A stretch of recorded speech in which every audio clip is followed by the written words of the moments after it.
Hi, my name is John, and in today's video we're going to take a look at a 3D printed gearbox I have created for a recent project I have been working on. And this is a planetary gearbox, which means that it comes in a pretty much round form.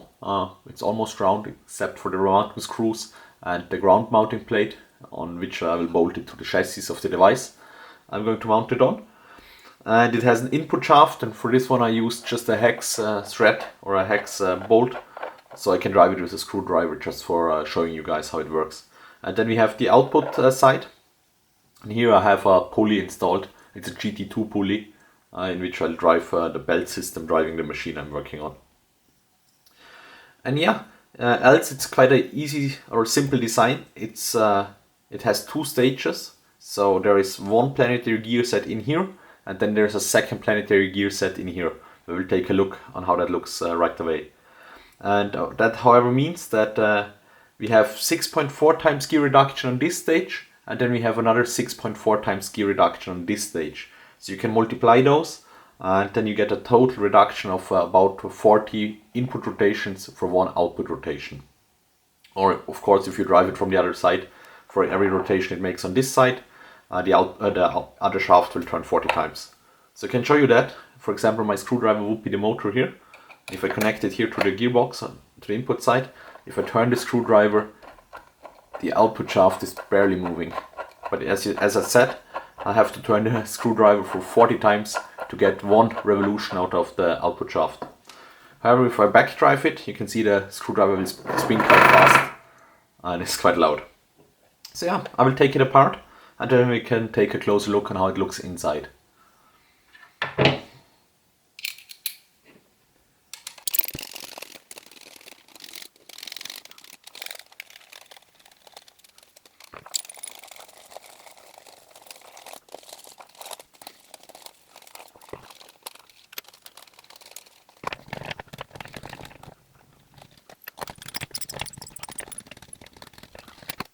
Okay, I have now removed all the screws holding the gear housing together, and we can pull it apart.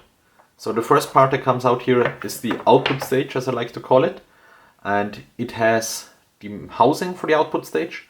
Then it has a very large bearing. It's a 50mm inner diameter bearing, which holds the output axle as well, bolted onto that belt pulley.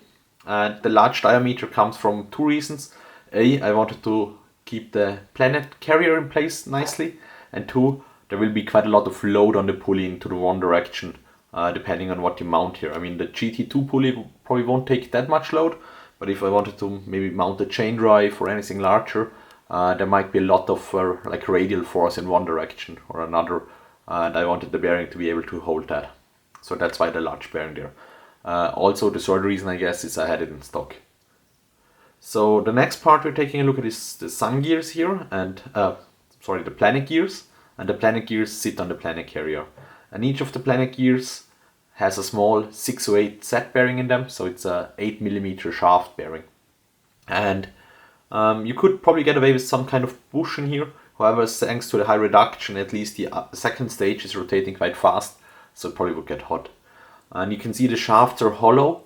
Initially I wanted to add an option to add a bolt in there, an M4 bolt, for more stability. Like I was fearing that the bearing or the gearings would break off, but so far this has not been the case, so I left the bolts out for this one. And yeah, then we have the housing ring in which the planet gears rotate. And if I show you that, sorry, it has some printing defects up here, just ignore that, just not sticking well to the print bed, I guess. And as you can see, if I rotate the output shaft in this case, the planet gears will rotate inside the bearing housing. And there is some, like if I push it to the very edge, there is some short contact area where it won't mesh with the gears, but that's intentional. I had some designs that were tighter, and they would cause a lot of friction, were quite hard to drive. So this one has more tolerances on that, but if the planet carrier is nicely located in the center of the housing, all the teeth will mesh, and that's the normal use case. And next thing we can take a look at is the sun gear of the next stage. So in the output stage here we have the belt pulley, but on the intermediate stage, so to say, we have a sun gear directly printed onto the output bearing housing, or output bearing shaft, I guess. And so this sun gear just meshes with the planet gears like this. And they rotate around them, and they're held in place obviously by the gearing. And inside the next stage it's pretty much the same. So we again have planet carrier with planet gears and then a sun gear. Just in that case a sun gear is attached to a shaft, or in the final version it would be attached to the motor.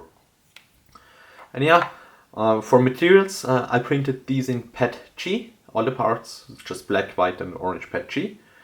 And that works quite nicely. I like to print with that. Sometimes it has some stiction issues to the bed, which might result in some minor lifting, but most of the prints work fine.